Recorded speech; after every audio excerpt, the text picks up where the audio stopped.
Namaste and welcome back to another episode of the Sapient. Today we have somebody whom we have had on before twice. So this is his third time. And as they say, third time is a charm. So hopefully this episode is the best. I mean, yeah, I hope it's the best. So how are you doing, Brendan? What's up? No, that's perfect. Third time's the charm. It's like, the first was okay. The second was a little worse. Hoping that the third one's going to really knock it out of the park. What do you Yeah, say in cricket when somebody really hits an excellent, when they hit the ball very, very well? What is that called? yeah, like it's like knock out of the park, right? There you go. Knock out of Yeah, the park. Yeah. yeah. Hopefully we do that today, right? So how's life? How's everything going on? Uh, it's good. People in America are most people are stressed about the uncertainty of national politics in America. And people not What do you just, mean? yeah, so what could I be talking about? The election of Donald J. Trump and his inauguration in January has people in America stressed. There's a minority of people, I think, who like it. And even if it's uncertain, they're happy about it. But I think the majority of people, there's just a lot of uncertainty. And I think Hmm. so. All that to say, in America, people are a little stressed. I tend not to read the news I read the news like headlines every day, but I Hmm. don't go too in depth because I don't need all that information every day. Things are changing every day. We don't know what's going to happen. A lot of uncertainty. Yeah, Yeah. yeah. I mean, Americans are always kind of irritated, no matter who is in the office, That's that is true. That is true. right? And Yeah. it's gotten worse. Yeah. People are very I think stressed. that's because of social media, though.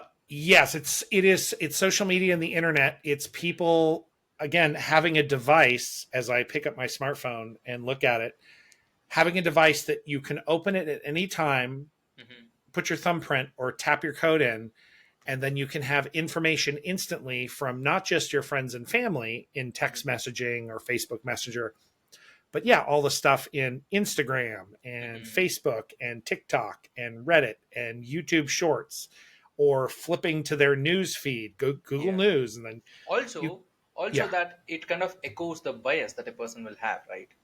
That's oh, the thing for about it. sure, yep, I was talking to a relationship coach, and she mentioned that in a lot of this in recent times, right, lot of fights happen because of social media algorithms, because it is telling the man that the woman is bad, and it is telling the woman that the man is bad. Right? So it's yeah, like kind of yeah. feeding that feeling. It's built to make you mad. So if you're going to look for relationship information, they're not going to present you relationship information that says you need to take a breath, calm down, and think about what's really going on in your relationship. They're going to Hmm. present information or content that's going to agitate you and make you Yeah. angry Hmm. because then I think if you're angry, you're more likely to consume content. I don't think most people are getting angry and then throwing their phone across the room and going Yeah. outside and putting their feet in the dirt and like centering. I think they're just falling down a hole Yeah. inside their phone. Yeah. I think it's because like people get fixated on the issues, and social media helps them magnify it, Yes, I think that's true. right? It's a bummer. So, yeah. And it's also like crazy that people don't understand that.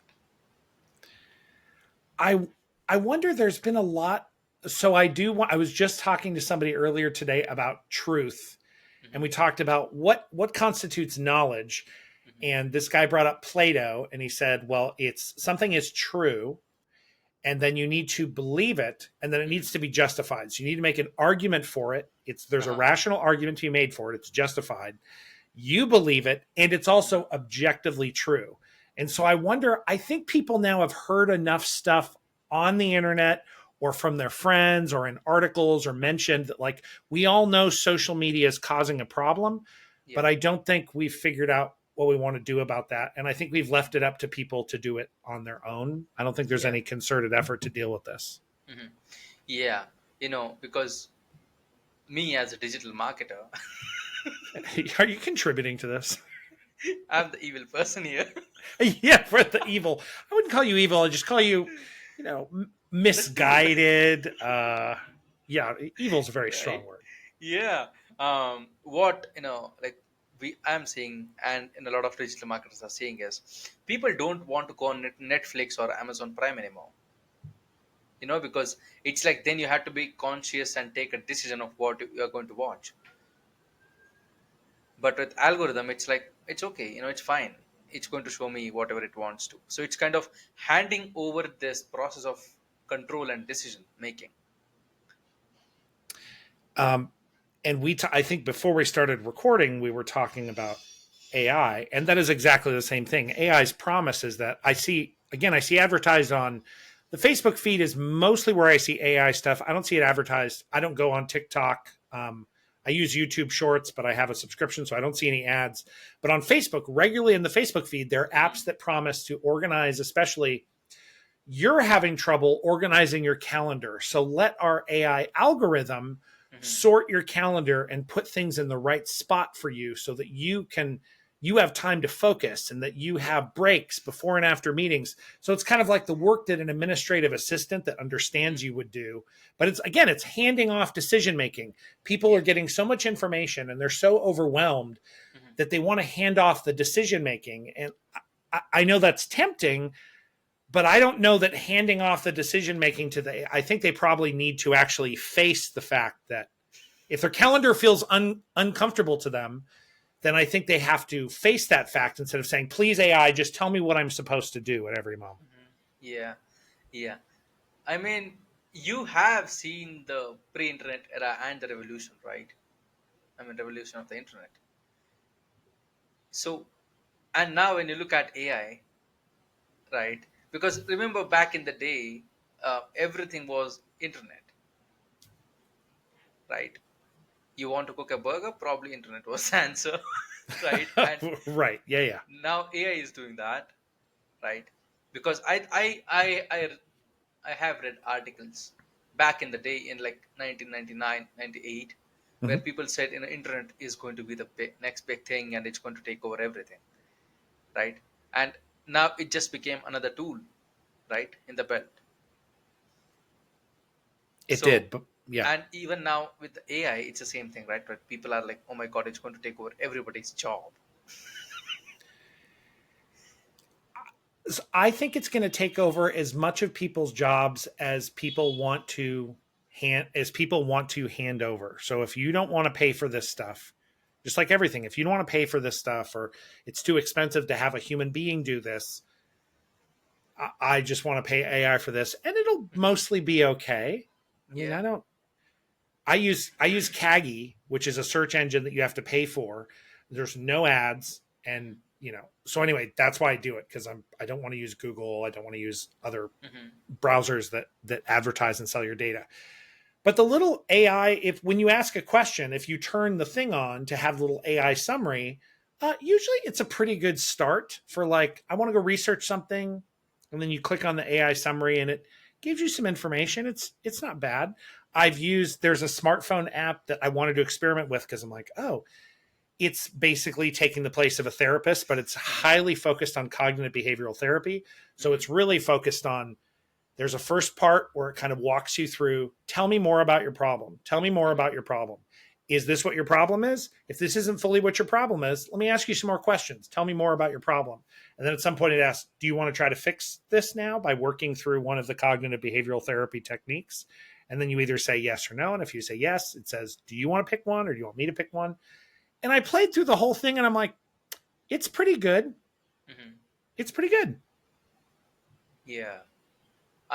It's also like I think it's the same with all of the revolutions, right? In terms of even if you look at crypto, right? You look at NFT, any new technology, right? People have always been like, oh my god, this is it, right? Because remember when Bitcoin in the early stages in 11 or 12, 2011, 12, where Yes. people are like, there is going to be a day when fiat currency won't exist, right? And both exist today, and there are countries I agree where crypto is the main currency, right? But fiat did not wipe out, right? Right. So do you think, the reason I'm asking you this is, do you think, we humans tend to kind of overestimate a lot of stuff in life? Um, I think in general, people are capable of rational thought, but we live. I think we are descended from a long line of Homo sapiens sapiens for whom and anxiety and worrying about things and thinking into the future and trying to understand the past were successful for them in procreating and building society. So I think we overprivilege our ability to guess at what's going to happen in the future, and we overprivilege our ability to understand what exactly happened in the past. And that, like, I'm with the mystics who say the only thing you can really count on that you know for sure is right now. Hmm. So, yeah, I think we over. I think we over worry about revolutions. I think we overestimate how much we understand what's going to happen out of them for sure. Hmm. Like, also, it's like, um, we also tend to like be ignorant, right, sometimes. But also we do overthink, so it's like, I feel like as a society we are a pretty good mix of overthinkers and ignorant people, right? Yeah, I think we worry. Yeah, I think we're worriers, and it's very successful to worry. But as far as slowing down and studying and trying to understand other people and what's going on, and then probably most importantly, I am a firm believer, and maybe this is why I lean more toward religion and philosophy as answers to the problems in the world. I firmly believe the problem is not the world outside. The problem, I believe, with the Buddhists is internal. All the things that manifest out in the world in human civilization, not like disasters and comets crashing into the planet or, floods, those are just natural things. But the things we cause in society and the conflicts we have, firmly believe, are a result of internal problems and Hmm. internal misunderstandings and an internal lack of reflection. Got it. And Yeah. what is this detachment between spirituality and religion these days? Wait, what do I think about the detachment between spirituality and religion?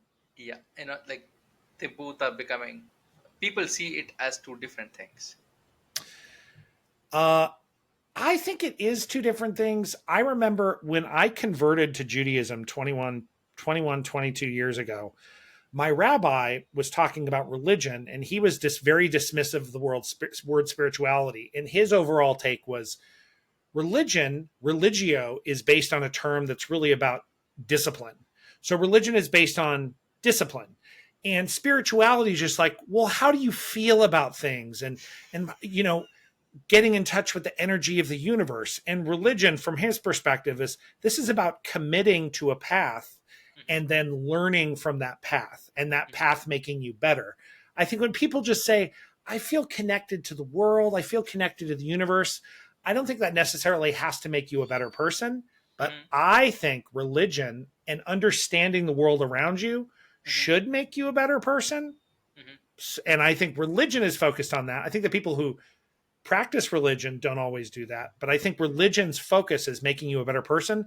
Spirituality is just trying to feel out how you fit in the universe, and that Hmm. may make you a better person, kinder, more patient, more reflective, more calm, but maybe not at all. Maybe it's just like, I just like crystals and tarot cards, and I'm still wacky and out of control because I'm not really thinking about who I am or why I'm doing these things.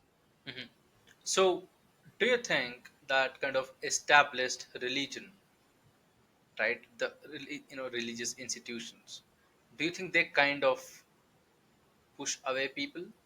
Because then it's like, I hate, like, religions because it's like it's established and it's based on money.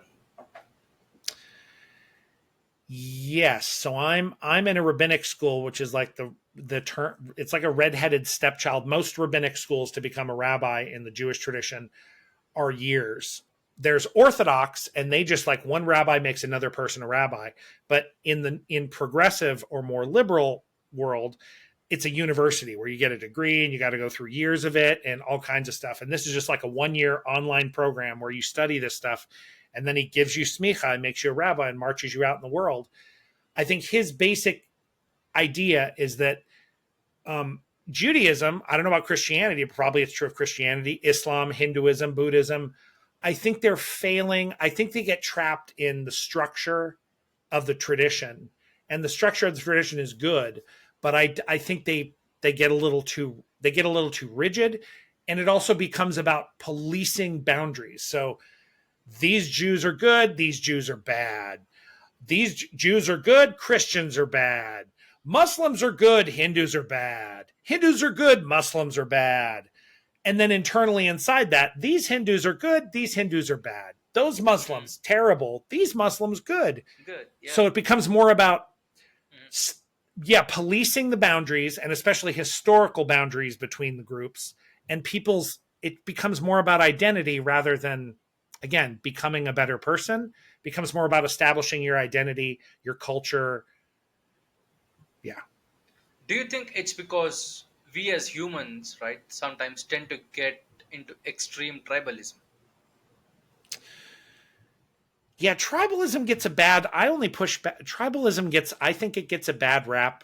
Um, I understand tribalism is bad. The idea is, there's a us and there's a them, and so now that 90 seconds ago I said the problem is people drawing all these boundaries. We human beings want to be part of groups, Yeah. and we want to understand, what are we supposed to do? How am I supposed to live my life? What Yeah. rules am I supposed to follow? Yeah. If I want, how can I I become think, a better person? How can I yeah. be more successful in life? Mhm. And that comes with traditions and rules and rituals and practice. Uh, I think, right, yeah. that's why even the Church of Satanists exist, right? That's why Church of Scientology exists. That's why this, posh scientists of Harvard, their cult exists, because it's like we have always, historically, always tend to be attracted towards a tribe, right? Yes. Because we are social animals. No matter how much evolved we think we are, right? We still want our tribe. And I think all of the religious divisions, even the division in spirituality, comes from the same tribalism, that this is my mindset and your mindset is invalid. I agree. And I think there is a possibility that you can be inside your tribe, but you can hold your tribe. I think in Buddhism, they talk a lot about not holding so tightly and clinging. There's a lot of terms for clinging that causes you problems. The problem isn't that you want to be in a group. The problem is that you cling to the group. And the problem isn't that you're judging good and bad, right or wrong. That's a natural, normal thing to happen. The problem is you're clinging to your understanding of right and wrong and not being a little more loose and vulnerable and open minded. So I think you can be in a tribe, in a society, following rules, but you need to recognize all the time, I have my own biases, and you should want to learn about these people who do things differently. Not that you have to do them, but you should be open minded and realize, well, just because I grew up with this, or just because this makes sense for me, doesn't mean it makes sense for everybody. And if that's true, then you should be a little looser and more gentle in how much you grip your sense of what's right and what's wrong. Yeah. But also, it's like when you look at people, right, as let's say a group of people, instead of calling them tribes, right? Um, they also, like, there are extremists in all tribes, right?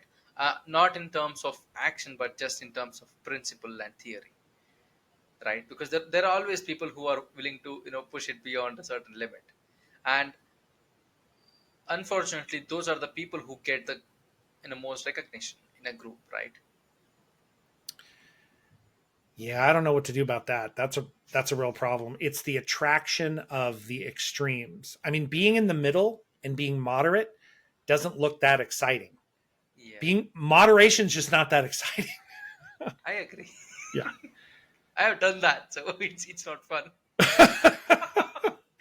It's fun. People who, to me, an ideal is if you are full of passion and energy, then be full of passion and energy in the moment, but then you let it go. Like a little passionate moment pops up and you're passionate, but then you let it go. But some people are passionate and again, they grip it and they ruminate on it and they keep focusing on that thing. And that thing has to be true for everything to be okay. Hmm. And it's very enticing. Then the person goes up and they stand in front of a group of people and they say, I know the way. Yep. I for sure know the way. It's not nearly as exciting for someone to come up to the front and be like, well, this has worked for me. This has worked for me somewhat, but it hasn't always worked for me. And I suspect it may work differently in the future. And there's another thing that's I don't do that could probably work too. That's just not as exciting. Yep. Yeah, I think it's because people like extreme ideas, Yeah. right? Yeah, and also when people say I don't believe in God, right? Ooh. That's a whole different issue I have because I'm like, because all of the philosophy that I've read, and I've not read shit, a little bit. Um, what I have come to understand is a human will surrender to something, right? It could be a superior being, nature, freaking fire, water, air, another administrative or political figure in their life, or powerful person, identities, or sometimes even to themselves, right? That idea falls right into in Judaism. They make a big deal about an episode that happens in the second book of the Torah. So first there's Genesis, all the stuff gets created, all the great patriarchs and matriarchs go off on their adventures, and then you get Exodus where the Jews start they're in slavery and then they get freed and they're out in the desert and God is literally at the top of the mountain and Moses goes to meet him, but Moses goes up there for days and days, like 40 days. And the people freak out and they're like, we don't think he's coming back. So they beg the chief priest, Moses' brother, to build the golden calf. And so human beings, even when confronted with God right there, if it feels uncertain or something doesn't happen on time, we need to idolize something. We need to talk to something. So whether you're idolizing exercise or whether you're idolizing nutrition, whether you're idolizing science, or whether you're idolizing Trump, or whether you're idolizing whoever, it's Judaism says, oh, idolatry is a problem. This impulse that you need to direct yourself to something is a problem. So they present, what if we give you God? What if there's this God that's beyond and you can use this to focus your need to idolize and focus on something. So use this concept of God and focus on that instead of all the other things you're going to do. Hmm. Yeah, and unfortunately, we are too quick to disbelieve. And the other thing is people get presented religion sounds in the modern world religion sounds stupid because the first thing you get exposed to in most of these traditions is well there's like the gods look like this and they do this and you learn about the myths and they tell you these mythical stories about things that happened in the past and like some people in the religions take them very seriously and say they really happened this way. And if you're like a modern smart scientifically minded person when they come and tell you these things that happened in the holy books you're like this is stupid, it didn't happen. So Yeah. are you guys taking this literally? And if you go into the religion, you realize all these questions that have been asked have already been asked by all the people inside the religion, and they Hmm. don't all agree on it. Hmm. And so you get into the religion, you're like, oh, there's lots of room for disagreement. Yep. But people outside, they look at it and they're like, this is baby stuff. This is dumb. If you do good, God will reward you, and if you do bad, God will punish you. So then the atheists like sort of they call God, oh, you're Sky Daddy, you're Sky Daddy. Oh, just Sky Daddy's going to punish you, and Sky Daddy's going to be nice to you. Like it's very dismissive for a concept that's very complicated. Yeah. Do you think? Do you think like the structure of religion, right? The basic structure of, I would say every religion kind of pushes away people or frightens them because they are young, and lot of religious people tend to teach structure before religion. And I think that's natural. There's a book I'm reading, which is there's a rabbi who's kind of trying to draw leadership lessons from the Jewish Bible. And one of the things he focuses on is this conflict in religion between the feeling and the intense experiences people have in religion. You get a prophet. The prophet comes and says all these amazing things. And then after that, they build a structure and a tradition. And this is when you're supposed to pray. And this is how you're supposed to eat. And this is where you're supposed to live. And this is what you're supposed to teach your kids. Every single thing that starts with like some passionate emotion always it has to turn into a bureaucracy to make it run. Like every religion turns into a bureaucracy in some way. It's not bad, but you just have to like, if it gets too far that way, you have to pull it back to like, yeah, but this started with a feeling. And if you're not having the feeling, then Yeah. you have to start smashing up some of the rules to try to get that back. Yeah. Yeah. Does So, I was going to ask you, does Hinduism, the mhm. Hinduism you've experienced from childhood up, does it feel very rigid or does it feel loose and able to accommodate people that are struggling and maybe don't believe? Or does it feel like, no, you either believe or you don't believe Mhm. in Hindu culture? Well, I guess Hinduism is a little bit different because it starts from an aspect of a non-believer. Like Hinduism forces you to be a non-believer. Like it says, don't believe, don't trust, don't have faith, and challenge stuff. Um, but one good thing with Hinduism is there are not enough rigid rules, rather just guidelines. Like you could do this if you want to, um, right? But what it demands is, if let's say if you didn't know that you know hitting somebody physically was bad, right? And you carried on doing it, but once you get to know, right, through your own life experiences or learning from somebody or reading something that hitting somebody is bad, and then you continue, then it's not good. So it's like ignorance is bliss kind of thing, right? Like you can practice religion, but if you don't read the books, and you get to practice in your own way. So it's like it's a little bit different because it starts from a perspective of non-believer, and all of the big prophets and saints that have come out of Hinduism were non-believers. Like they started out as very critical non-believers. Does it arch? Well, that's interesting. Do you feel like children and into adolescence um, are asked to be skeptical so that this is the basis of it? I mean, it's one thing for the sages to say or the gurus to say everyone should be skeptical. That's where you start. But are the kids taught to do that or not? So I would say, like, yeah, I think it's the same with most religions, right? When elders start teaching, um, the legends and the stories of the past. Usually, they are encouraged to ask questions. Um, but the problem that I see with Hinduism and the way it is taught is it's the same. Like like people start to teach structure, um, and I would say physical activity before the mental activity itself, right? So Okay. instead of actually, let's say, okay, let's imagine God. They're like, this is the God. Like this is how they look. This is what they do and stuff, right? This is, I would say, Judaism. Judaism is absolutely focused on wrestling with God, asking questions, arguing with God. However, when you're a kid, it's the same way. The first things are tactile things. So you celebrate the holidays and you eat particular food Yep. and you pray in a particular language. So you're kind of, even though it's supposed to be experiential, like you're trying to raise the kids to have some feeling of what this religion is, it means that it winds up being, as you said, it winds up being kind of rules. These are things we Yep. do.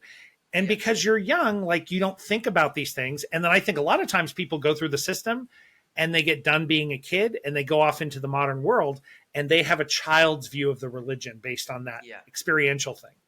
Hey, quick pause. Can we talk about energy for a second?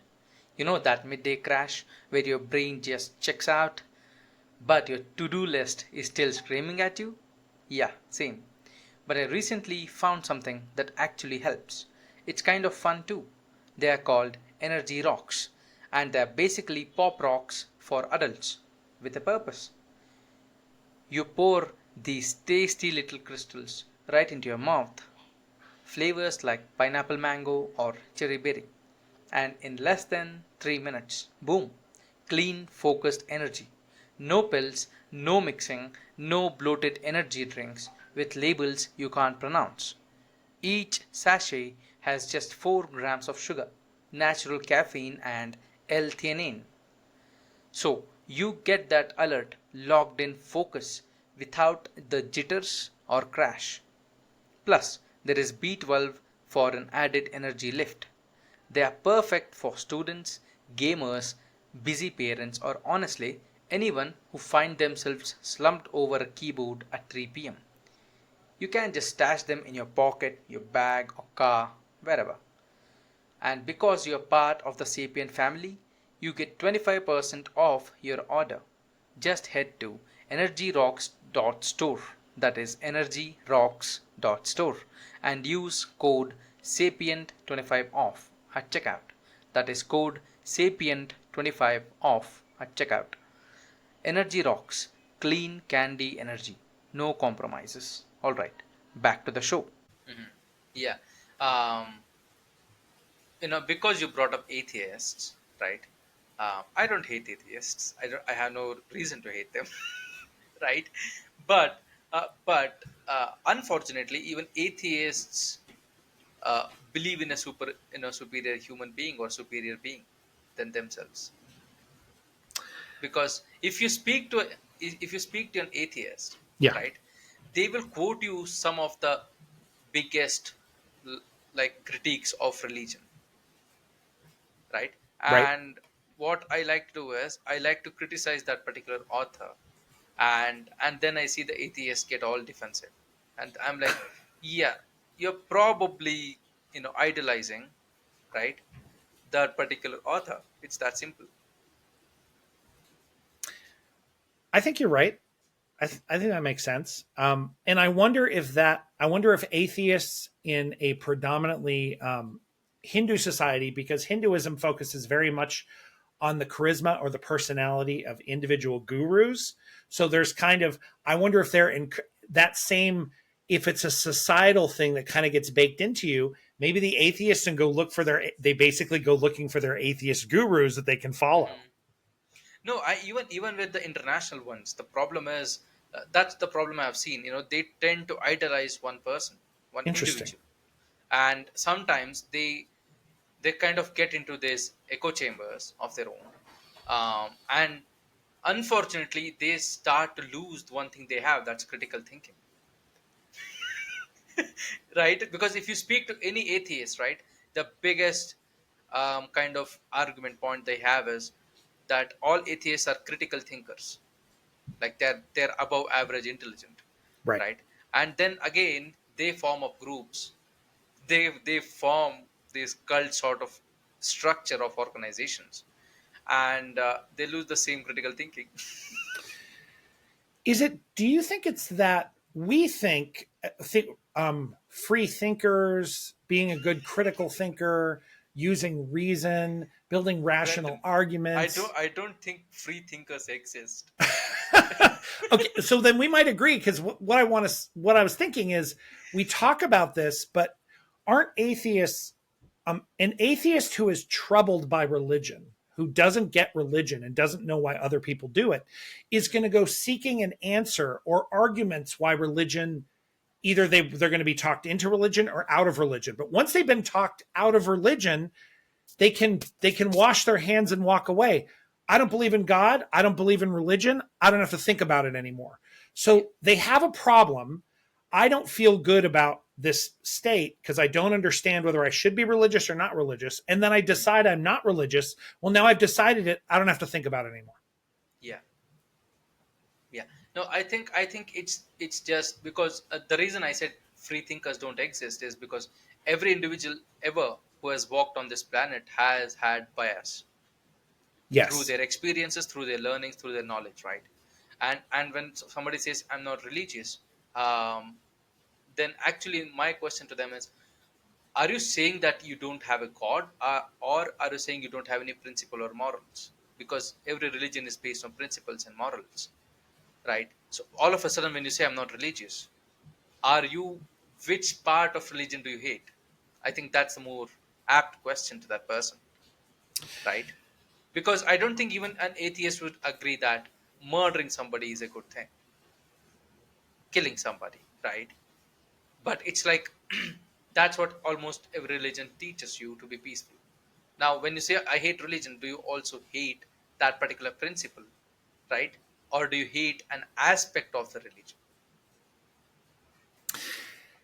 That's I heard. So I grew up atheist and then converted to Judaism, and I have been around. I have been around religionists who are not very moral, and I've been around atheists, people who do not believe in God and think religion is stupid, who are incredibly ethical and moral. I would Mhm. trust them to make the right decision. And we can argue about what is the basis for the right decision.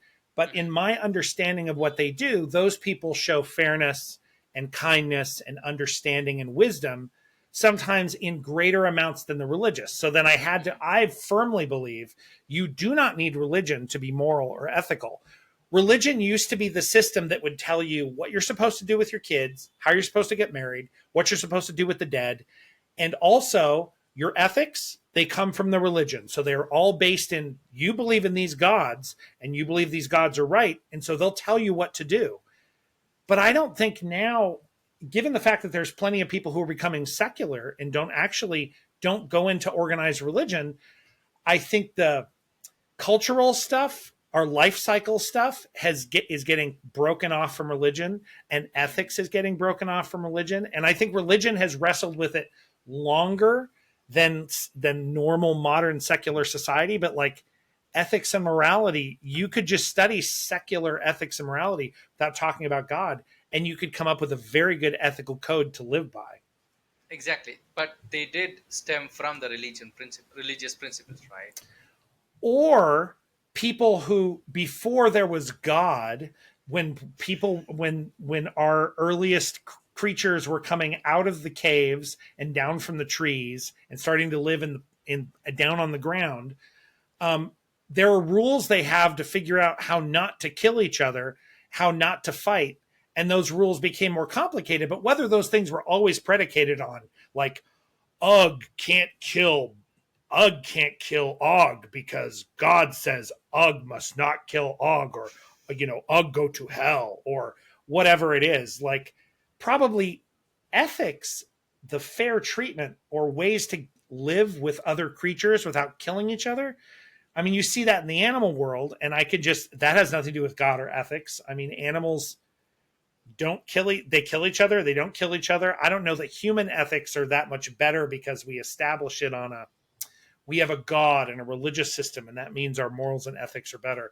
I suspect God, I think the universe is big and unknowable, and so that's why people started talking about God and gods and everything. But Mhm. I break I it may be wrong, but I break ethics and morality away from religion while acknowledging that I became a Jew because the rabbis had been studying ethics and morals for hundreds and thousands of years. And so they had a rich tradition of wrestling with ethics. The modern world doesn't have a rich tradition of wrestling with ethics. The modern world is like, every day's new. Science is rediscovering. Science doesn't tell me how to be moral or ethical. So Yeah, yeah. Um, that's, I think that's kind of my question, right? So my my point of view is, when a person says I hate religion, right? Or sorry, let's say I hate religion. When somebody says that, or when somebody says I am an atheist, I don't believe in God, right? So I think we like people kind of are dismissive with those people, right? So when people see an atheist, they're like, yeah, you're just an atheist, right? But I would say, if somebody is really open minded, they I think the question to ask them is, what part of God or what part of the said religion do you hate? Is it the structure? Is it the bureaucracy? Is it the principles? Or what is it that you hate in a religion, right? What if they come back and say, Mhm. it's not true? Your truth That's okay. claims, That's totally fine. right? And I agree so, with you. yeah, No, I would say I agree with you. I agree with you because if somebody says I don't like believe that God exists, or it's just propaganda, I'm like, sure, no problem. Like, if that's your core belief that nothing exists out, that's okay. That's the pessimistic point of view, right? um I totally agree with that. Like, I don't have issues with that, but what I'm trying to say is when people hate structure, people hate rules, they tend to hate the whole thing, right? It's like okay, let's say this, right? When people say I hate school, right? Or even when young kids say I hate school, like, then the question is, okay, do you hate all of your friends? Do you hate the environment? Do you hate the food? Do you hate the learning? No, they say no, I just hate that I had to be disciplined, right? I just hate this one aspect of schooling, not the whole school itself, right? Maybe my friends are good to me, maybe I have a good time, right? So what I'm trying to maybe say is that like, when people say, when people tend to stick onto this extreme point of views that I hate something, right? Do you think they should question themselves more? oh yeah. So I'm with the Buddhists. Everything that happens, everything you feel, everything that's going on is it's all practice. So if you have a hate for something, the Buddhists would say, "Oh, you should Interesting. you should look at that. Why do you hate that? What feeling is it evoking in you? What is are you comparing it to something else? Why are you judging it bad? How are you judging it bad? How does it compare to, so kind of like thinking about, why are you feeling that way? That's very interesting. Why am I having this strong reaction right now? Yep. Yeah, because hate is Exactly. such, like, I don't think I hate, I don't even like, I don't want to be too political. Again, there are people who they hate President Trump. I don't hate President Trump. I think he's a little baby boy inside a man's body, and he shouldn't be in a position of power because he's very immature and extremely selfish. Hmm.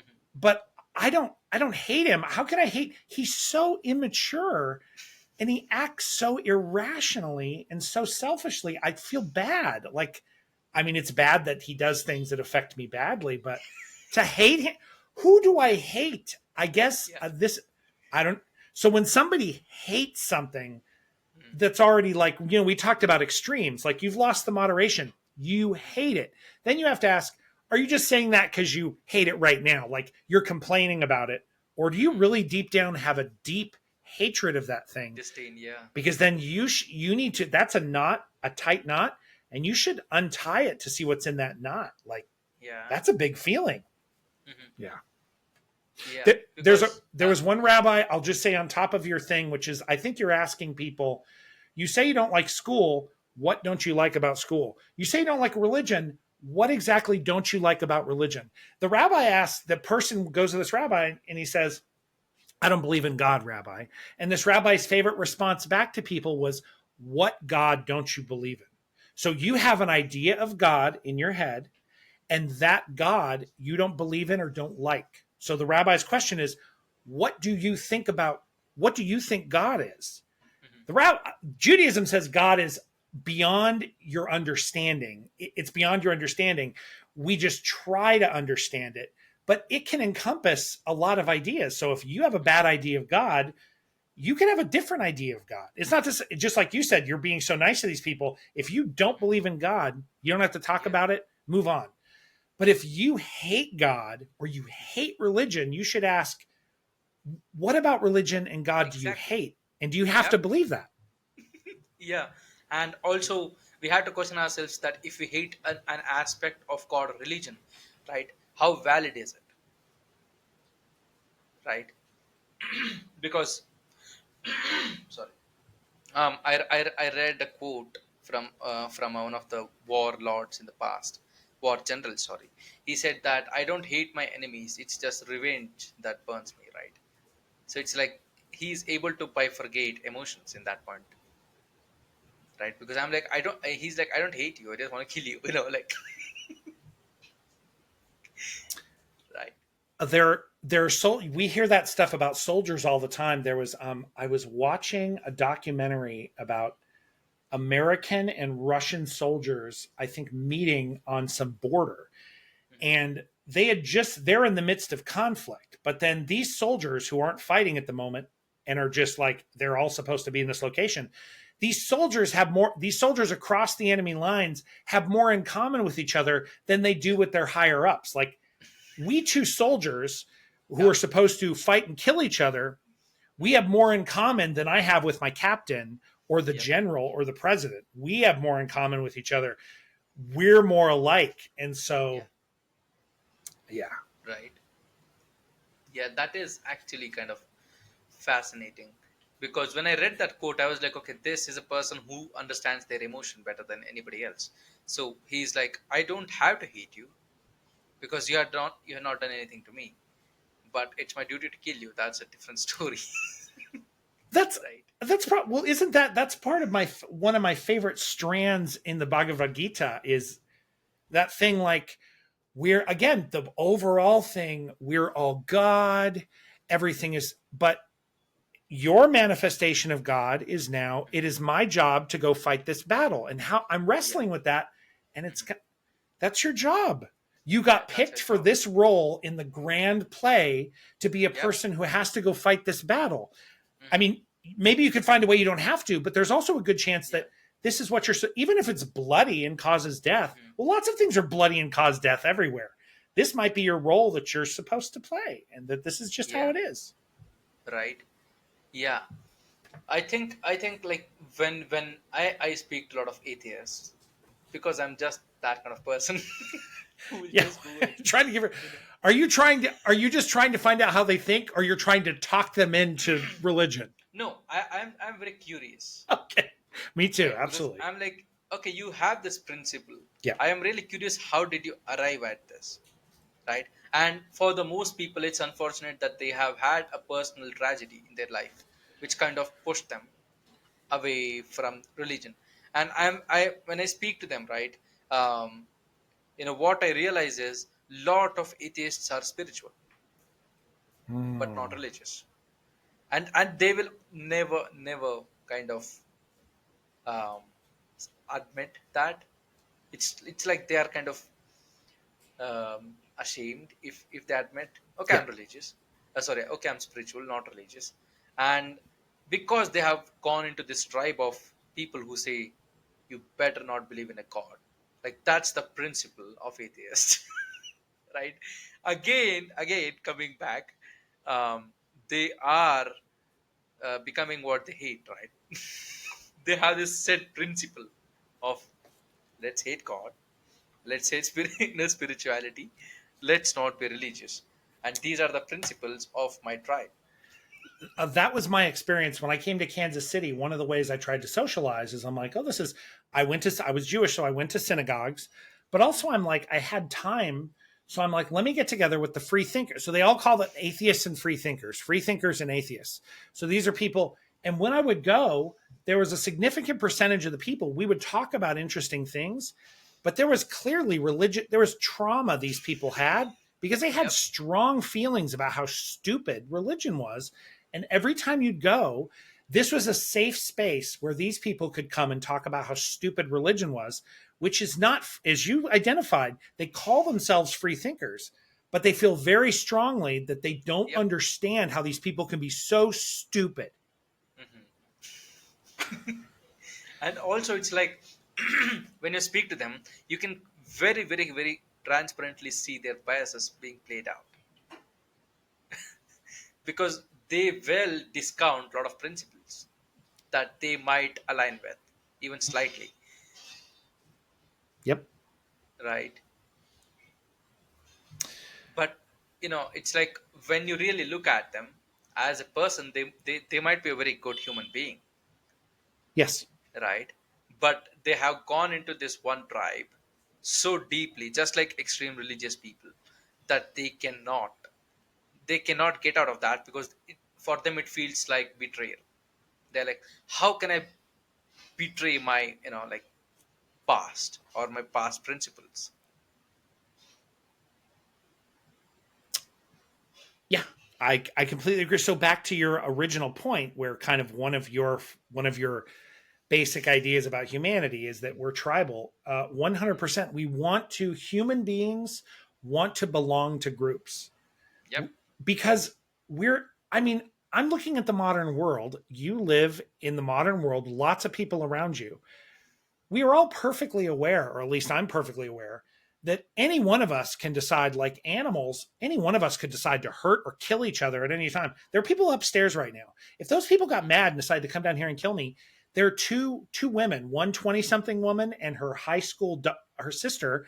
If they wanted to kill me, they could kill me. My window's open. If they decided to shoot me, or the two of them decided to come in here with knives, if they Yep. knocked on the door and hid their knives, they could stab me to death. There's nothing I could do about it. This is the world we pretend we don't live in. The astonishing thing is how well human beings do get along. So, to be optimistic, how well human beings do get along, how tribalism and the fact that we join groups and fight other groups, and how it really works out pretty well most places at most times, I think. What do you think? Yeah, I think I think deep down we all are barbarians, right? trying to pretend trying to Okay. pretend that we are this evolved organism, right? Because I think we trust each other with basic level of principle and ethics, right? Yes. And I think that's because of the society, like the same term that people hate, right? Like that, I think that's because of the same society that you hate, because society taught us with the same, you know risk and reward system, right? If you're good to somebody, you're rewarded. If you're bad to somebody, you get to waste your time in a 4 by 4 cell. That's a different thing, right? So it's like, I think it's the same, guidelines or the structure that the atheists hate. I think I'm wrestling with literally this because I have to write a sermon tomorrow, and it is about the fact that inside theology says there are things that say if you do good, you'll be blessed, and if you do bad, you'll be cursed. So good things will happen if you do good things, and bad things will happen to you if you do bad things. And some people in the religions are like, I don't think I believe that. But as you Yeah. pointed out, that's how the world works. Now, Well, we can argue about what is a good action and what's a bad action, and what is yeah. proper punishment and what is proper Mhm. reward. But Yeah. that is, in fact, how things work. If our Yeah. society operates as Mhm. if the government is God and we've given God these rules, and now Yeah. God can mete down punishment or Mhm. reward for the people who Yep. follow the rules or who don't follow the rules. That is the Yep. world we live in. Right. Yeah. Because it's like, no matter which country you go to, no matter which tribe you meet, it's the same, right? Because if we both go up to an atheist group and say God exists, they will look for ways to punish us. It's that simple. And I see these stupid Instagram reels where they say, if God was your father, why would he want to punish you? Yeah. Right? And I'm like, okay, you're a human being, and when I say I believe in God, why are you trying to hurt me? Right? Like, okay, let's not believe in God. At least do we believe in humanity? Right. And there are certain situations when you would say no, right? So it's almost as if nothing matters, right? The pessimistic view of life, right? Like nothing matters. Now there is And, that can be pessimistic, but obviously in philosophy, there's also those folks who came out of, I mean, really big in the French, but nihilism, which says there is no meaning to life and there's like, no yep. reason to look for it. But then the existentialists come along and say, right, the nihilists are right. There's no meaning to life except for whatever meaning you insert into life. So then man Hmm. becomes this grand, like, purpose making machine. Man Hmm. is responsible, woman is responsible for deciding, for figuring out Yeah. what is the meaning of life, because there has to be Hmm. meaning. Yeah. Well, there doesn't actually have to be meaning, but we really want there to be meaning. I mean, it would be nice if it had some meaning, It would be right? nice. That's correct. It would be nice. Yeah, it would be nice. I'm not Right? 100% sure. The existentialists make a very good point. Look at all the religions. They don't all agree. Why do we disagree about so many things? We could argue, oh no, all the religions are the same. They all operate off the golden rule. They all have these basic ideas. They kind of do and kind of don't. Why would people kill Yeah, each if they all agreed? So it's not totally agreed.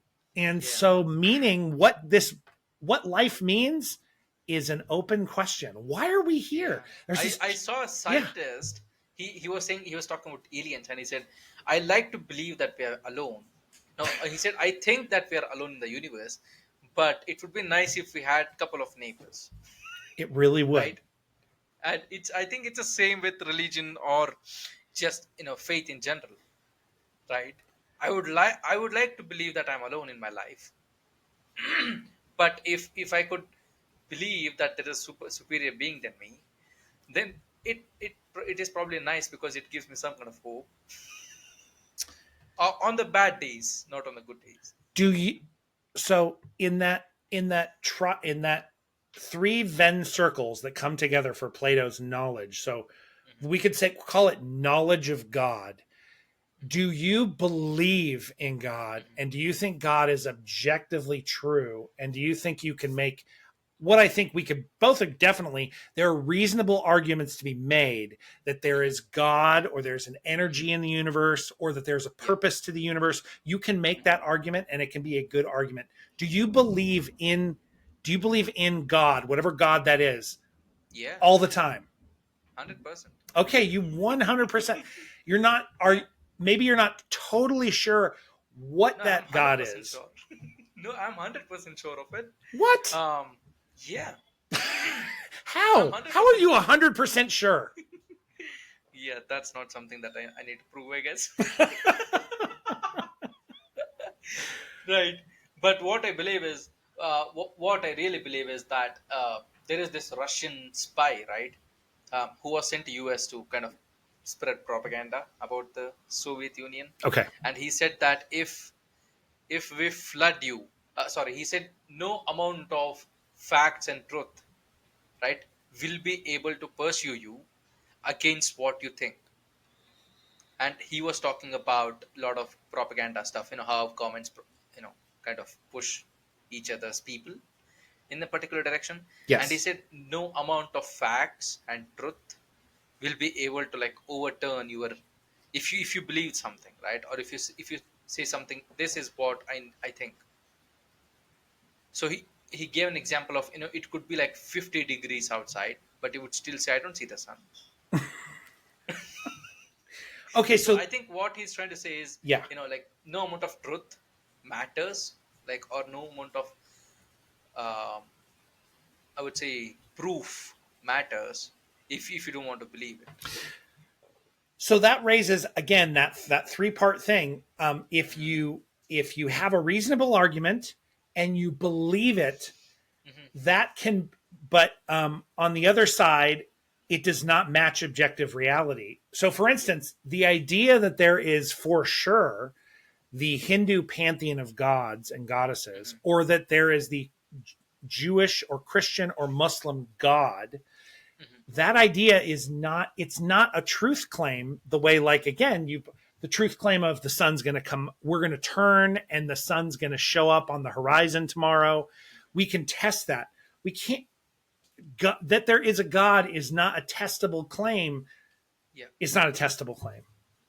Yeah, of course, it's like ethics or morals. Yeah. Can you prove ethics exist? um no, unless, oh, you can only prove it from behavior, right? Like, as a society, when we look at someone's behavior, only then we can say that person has ethics or morals, right?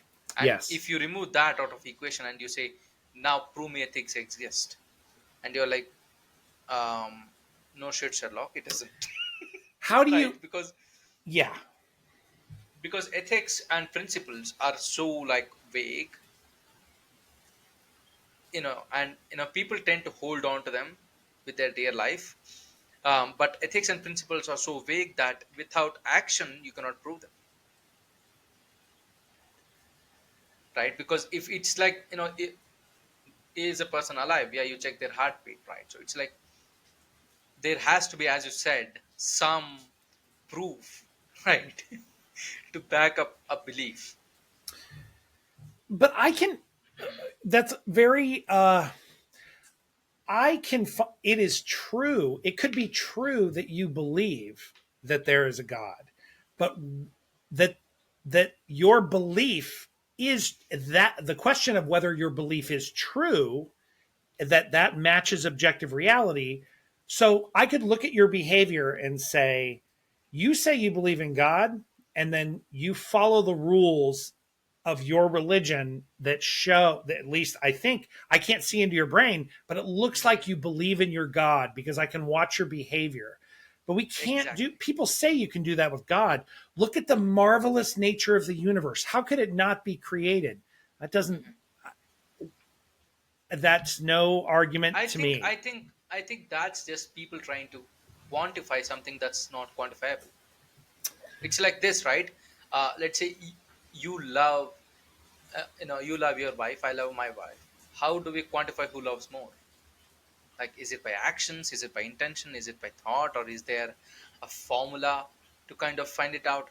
To be honest, it's not, because not everything is quantifiable, right? It's like, like, to defend a country, 10,000 people were killed, and now can we quantify, right, the defense of the country with the sacrifice of 10,000 people? And then it's honestly like, no, I don't think so, because not everything needs quantification, right? Because if quantification mattered, then all of these premium brands and premium experiences would not exist. But look at how science, I'm completely with you. So I would So describe here is the myself, thing about yeah. science, right? Science has constantly proved itself wrong for so long, and um, there are stuff that even science agrees that we do not understand, Yeah, right? but And now you would say, yeah, yeah, now you would say that, okay, science is open-minded. Science is a free correct. thinker, that it can prove itself wrong again and again and again, right? So, This is this is where I would but say, my thing yeah, yeah. is, it's kind of like human has this utilitarian mindset that is kind of disadvantageous to us, because if you give a human being a hammer, right, he will try to nail a nail with the same hammer, and he will try to fix everything else with the same hammer. So yeah, so what I was saying is, a human, as humans, right, we have this tendency of being utilitarian, and if Yes. you give us one tool, we will use that tool literally everywhere, like everywhere possible, and we do not think about is it necessary or not, right? Let's say this, right? Let's forget God for a second, and if we try to use science in our everyday relationships, right, it would work maybe, but do you think it's necessary? This goes to, I just talking with somebody else earlier today about an article where this gentleman argues that we engage in self deception, so that we think we know why we want things, or we think we know why we believe things, but in fact we're not. Why we think we believe and why we think we do things, we deceive ourselves about that. And that his argument is that evolutionarily, we've evolved, our primary skill in Well, society is by the lying. way, Yeah, right, Big Bang Theory itself is a theory, just to piss off some scientific community. totally. It is a theory, but it's a theory open. It's a theory open. Religions are not open. So I wouldn't say so. the I think Hindus science. do not suggest, they don't say, oh, well, God might not be all, the universe might not be God at all. And that it could be But here is the completely thing wrong. about science, right? Science is also a religion, if you really think about it, because every time anybody who speaks out of a popular belief in the science community or scientific community, they are shut down pretty quickly. That So is, yeah. what I'm trying to say is the traits between science and religion is very, very, very, very close. Then people like to link. Yes, science is open-minded and free, but it's free only on a popular contest basis. I would say, For example, yeah, right, yeah, Brendan? For example, if you look at Edison and Tesla, right, yeah. probably the greatest rivalry. Um, Tesla in his lifetime was not celebrated, even though, even though you could argue he's a better or he has contributed more, right? But he was not celebrated. And if if science was really a free, like a structure free or not a popular contest, right, that wouldn't have been the case. So there is this joke, right, among marketers that um, Edison is more famous because he has a better publicist, right? Because if you take out that publicist or the PR behind Edison, Edison wouldn't be studied in textbooks today. But in a truth claim, fame or something, you believing something doesn't make it true. So Yep, people believing Edison is a better scientist than Tesla it because doesn't make it true. Edison had a better PR. Yeah. Believing that doesn't make it true. Belief and Yeah. truth are separate unless you No, believe. what I'm trying to say Yeah, is yeah. Edison is more celebrated in the scientific community, and now only now after like how many years, like literal decades, now people are starting to realize that no, Tesla also was a very good contributor to the scientific society. That So that I things are guess I guess that Brendan, what things I'm are trying to say is imperfect in science to me doesn't mean that science and religion are the same thing. I no, don't I'm think saying they're they're the. very similar in terms of structure. Because again it comes back to the same tribalism stuff, right? Like whose side are you on actually? Like, I think you must have heard this sentence, right, in a conversation, like whose side are you on right now? Right. So what I'm trying to say is, like, for me example, right, I really don't give a fuck, like, are scientists correct, or is science correct, or is religion correct? I'm like, I'm going to do whatever feels right to me, right? Because Jordan Peterson said that asking a person, "Are you religious?" is the most personal question you can ask a person, like, or a human being, right? Because it's the most intimate kind of thing. So for somebody like me, it doesn't matter, right? But as you are saying, right, if we cannot quantify God, or if we cannot prove that God exists, right, then do we really believe in that, or do we really like say, okay, now all religions are useless and God doesn't exist, and this, and rightfully to the believers, right, who say God created this nature and God created this whole universe. So it's like I think it's a very deep question, and philosophers have fought for thousands of years Ab- talking about this. the difference is religion doesn't solve any problem. So It does. science solves, again, you and I are Uh, talking right now not because of religion. Religion did mhm. nothing to make this possible. This is all It science, made technology, and industry. no. I don't think so, because uh, yeah, that's again the same thing, right? Like, why are we trying to quantify or compare two different things? Right. Because religion is a personal journey, where a scientific journey is a community journey. Like it is made by thousands of people, right? For example, let's talk about video calling, right?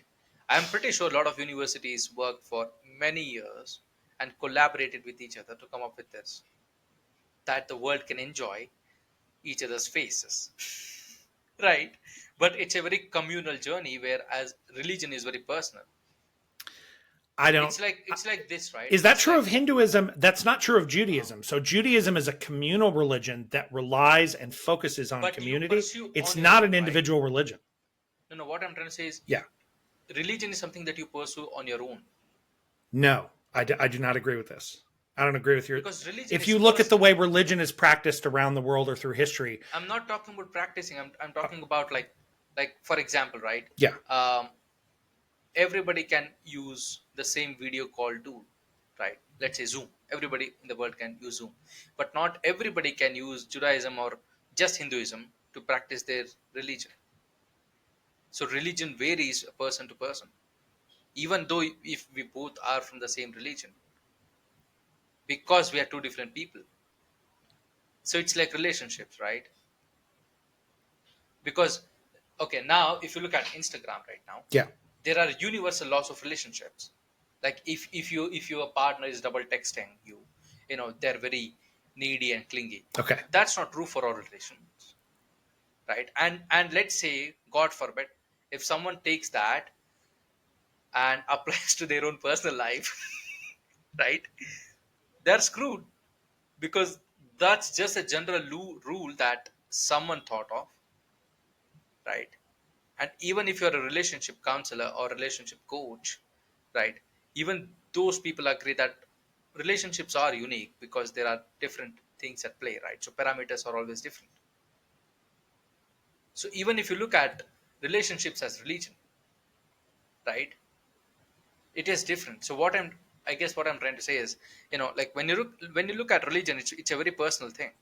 It's not there is public belief, public faith, and public guidelines, right, that we as community came up with, right? But every person in their journey makes alterations to those guidelines and laws to some extent to suit themselves. Now people might call that selfish or self-serving, whatever, right? But that's what we do. And you don't think people use technology um, Hmm. in individual ways?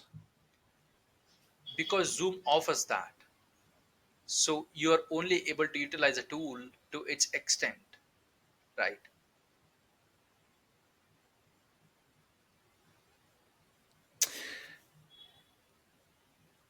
So okay, let me try to put that better, right? So technology is a communal thing where we as community came together, and for betterment of each other's physical life, right, we came up with these tools and technologies that we use to better our life, right? Do you agree on that? I mean, Because any advancement of technology, right, initially is privatized. Only government agencies and you know people with money are able to use it, and once the technology gets a little bit old, only then it is available to public, right? right. All I'm trying to suss out is why you think religions are an individual journey by each person, and technology and science Because has to be, Brendan, you because no, it cannot. doesn't.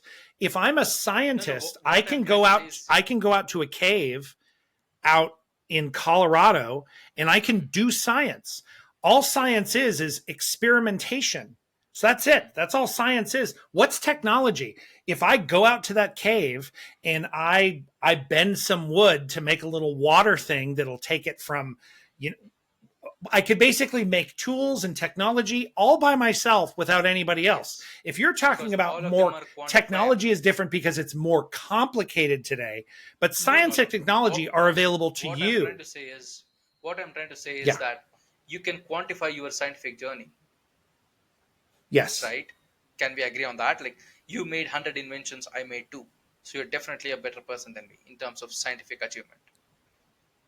Correct? That is Right? incorrect.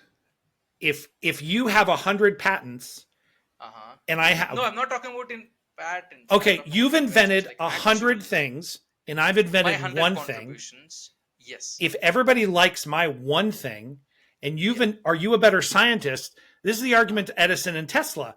Tesla's a better scientist. Oh, really? So, that's okay. Now you're coming back to my point. okay. That's what I've been trying to say. That in science you can quantify stuff, no matter achievements, no matter progress, right? You can quantify stuff. Now, if you say, okay, I'm religious, and I say I'm religious, Yes. right? And let's say we both are in the same religion, how do you quantify who is more religious?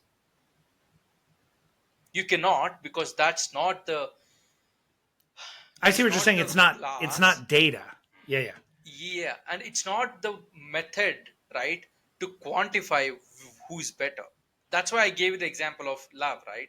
Like you might love your wife, I might love my wife. How do we quantify more? Like how do we decide who loves more? Like there is no quantification, right? Because every person is different. Just like you probably look at God differently than me. Then I cannot say, okay, you know what, your God doesn't exist. Like I cannot say that, right? Because I understand that your outlook towards God and your outlook towards religion and Yes. even human beings is different than me, right? That's why we have had like a million philosophers, right, saying But million different in things. order to argue with you, Mhm. uh, I don't, Brendan. To be honest, I don't think arguments exist. you don't. What does that mean? You don't think Yeah, arguments exist? meaning it's like you see sun, I see moon, right? For example, and it's the same object, and we're both trying to pull each other into believing something that we believe that exists. It's So I don't think are you it's sick? I, Are I you think the we are trying to sun? The convince. sun and the moon are not the same object. No, I said I believe that it's the sun, right? One of And us you is believe right. it's the You moon. believe it's the sun. I believe it's the It doesn't moon. Only have to one be. of us That's is what I'm right. saying. It doesn't have to be that. It doesn't have to be about right and wrong. Because I think it has to, because I am okay. I am more interested in a person's perspective about something Yes. than them being right or wrong. Because I don't know whether I am right or wrong. Okay. Yeah. I Like could be wrong, definitely. radical skepticism, where you're like, I'm not sure what we can know. I'm not sure what I Hmm. know. Yeah, Yeah, and it's like, and I don't want to be cocky and say, I'm right. yeah. So yeah, so I don't believe in arguments. I believe in understanding other person's perspective, right? So if you said, if I thought it was sun and you said it was moon, I'd be like, why so, right? Why do you believe it's moon?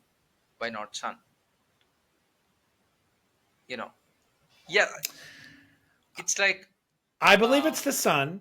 You believe it's the moon. yes, We're going to go outside. yeah, I believe it's the sun. I'm going to put on sunscreen. You, however, are not moon going to put screen. on sunscreen because it's the moon. When we're out I'll there put for on moon 12 screen. hours, I won't be Yeah, sunburned, but you will. yes, And then we'll have yes, to ask which one of us was right about whether we should yeah. put the sunscreen on. It turns out Yeah, that but what I I'm was saying right. is what I'm saying is I'm not looking to be right or wrong. But you are I'm in just trying to fact learn. I'm just trying to learn. I don't care if I'm right or wrong, or if you are right or wrong. you can't learn if you're not evaluating truth claims ever. So it's like You're not this, right? admitting that you are evaluating truth claims. No, what I'm saying is I don't have to, like, right from the get go, right? I don't have to look at everything from a perspective of evaluation. That's true. Yeah, yeah. So I can be open, and at a certain point in the there will be a conjuncture in the conversation when I say, okay, this is where I need to start thinking about it. I have consumed all, like whatever the person is saying, right? So now it's time to look into the stuff and actually make my call whether it's right or wrong, right? But what I'm trying to say is, right from the get go or initiation of a conversation, right, I don't have to go in with the mindset of whether am I right or whether are they wrong, like, Yeah. That makes because sense. I Yeah, see yeah. that it serves no purpose for me. Right? But also I always say this, I operate from being the dumbest in the room, like I don't know shit. I agree on to that. And I'm not shameful in admitting that, because that gives me a lot of room to learn. So when you said about science or religion, um, when I am in my atheist mindset, Yeah. I am very dangerous. Right? But when I'm in my when I'm in my religious phase, I'm also very dangerous, because that's like who I am, right? So because I'm not looking to be right or wrong. Would I you hope that makes sense. would Yeah. you say that that means in general you kind of you are you are not trying to hold or cling to your sense of right and wrong, and you're not trying to hold or cling to your sense of identity. Most people on the planet are trying to build their ego and identity. So they're trying to figure out, who am I? What do I want? Why am I here? And they build themselves, they put the walls up, and they build a beautiful castle called Ganesh, or a beautiful castle Yep. called Brendan. And then Yep. they view it, and then they look in the mirror, they view this great Hmm. castle they've created. Yeah. This is me. And it sounds Correct. like that's not what you're not trying to build an Yeah, unassailable dude. castle. Yeah, because I I became an optimist from a very pessimistic mindset, right? And I realized that none of this matters. I'm here to learn, enjoy myself, and live life. Okay. Yeah. Because I have realized that people don't remember Genghis Khan or Alexander the Great, so they will definitely not remember me. So it's like Yeah. I really don't care. I'm here to learn, be excited about stuff, right, and just be an open-minded person. Because running this podcast wouldn't be possible if I was closed off. I can tell you that much. I don't listen to all of them, but yes, when I look through them, like, it's like on my podcast, I've had some people, I'm like, this is a wacky, you're pitching a Yep. wacky idea. However, I'm like you. I don't care. I'll sit there and Yep. listen. Hmm. That person can tell me anything they want about what they believe, because it doesn't hurt me if I don't agree with you. Exactly as you said, Yeah. it's not hurting me if I don't agree with you. Exactly. Yeah. Yeah. And if I assume that the person in front of me knows better than me, right, then the ego is also removed from the conversation. I have had socialists. I have had telepathic healers. Yeah. So yeah, God, you know. people who talk to ghosts, that's I talked to a rabbi who is very about the afterlife and everything, and I really like talking to him, but that's another. I'm like, I think there could be aliens, but I don't know anything about them. And I think there could Yeah. be ghosts, but I don't know anything about them. And I think there Yeah. could be a God, but if I'm being honest with Mhm. myself, I don't know anything about God. Yeah. Yeah. You know what my mindset is? I think there are ghosts, or I don't think there are ghosts. I don't care. I just don't want to offend them. you're just you're worried about offending the Yeah. ghosts. Okay. Imagine we wrap up the episode and a ghost comes to me and said, "What the fuck did you say?" I see. Yeah, you're right. Okay, you have a healthy. It's not Yeah. fear. It's respect for all the things that could Yes. be. Yes. That's why I say Okay. thank you to the AI. Oh, very good. But if you say thank you to the AI, remember you're literally burning energy Yep. every time you do Yep. that. Yeah. That's okay.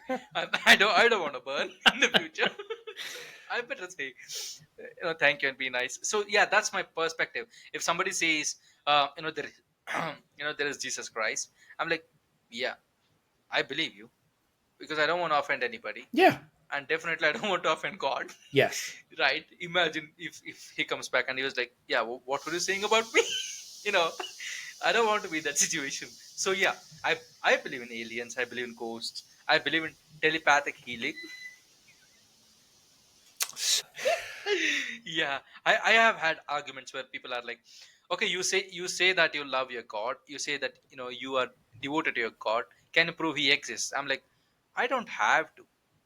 It's like if somebody says, I'm a man, and you're like, okay, show me your dick pic. It doesn't have to, right? Right. Because it's a personal thing. And I think religion is very personal, right? Because I cannot ask you, what are your core beliefs? Who do you hate? Like, I mean, are you a racist? you Like, can. no, but I'm saying I don't have to ask you, or I don't have to ask every random person that, right? Right. Yeah. Yeah. Right. It's just like in society, we don't go around asking, are you a man? Are you a woman? I mean, apart from your country. Right. Yeah. In our country, that's very big. You're really not Yeah. supposed to ask that, and Yep. people wear the things that have their pronouns on Yeah. it, so you don't have to ask that question. Yeah. Yeah. Exactly. But if you ask anybody who is a normal person, they would be offended, right? Right. If you went up to a man and asked, "Are you a man?" in my country, they'll be like, what the fuck are you talking about? And if you, yeah, right, and if you walked up to a woman and said, are you a man?" Yeah. Right, very offensive. And to kick them off, if you said, "Are you sure?" Like that's it. That's Right. the end of the game. Like, yeah. Anyways, I'm going to end the podcast, right, so that the recording gets done. Um, so thank you so much, guys. This is the end of the episode. Thank you so much, Brendan, for being here. And every time you're here, we do have a lot of weird and interesting and yet like very deep conversations, right? So thank you so much for that. And to my guy, audience, I don't know why I'm saying guys. Yeah, this is the end of the episode. Until the next episode, take care. Bye bye. See you.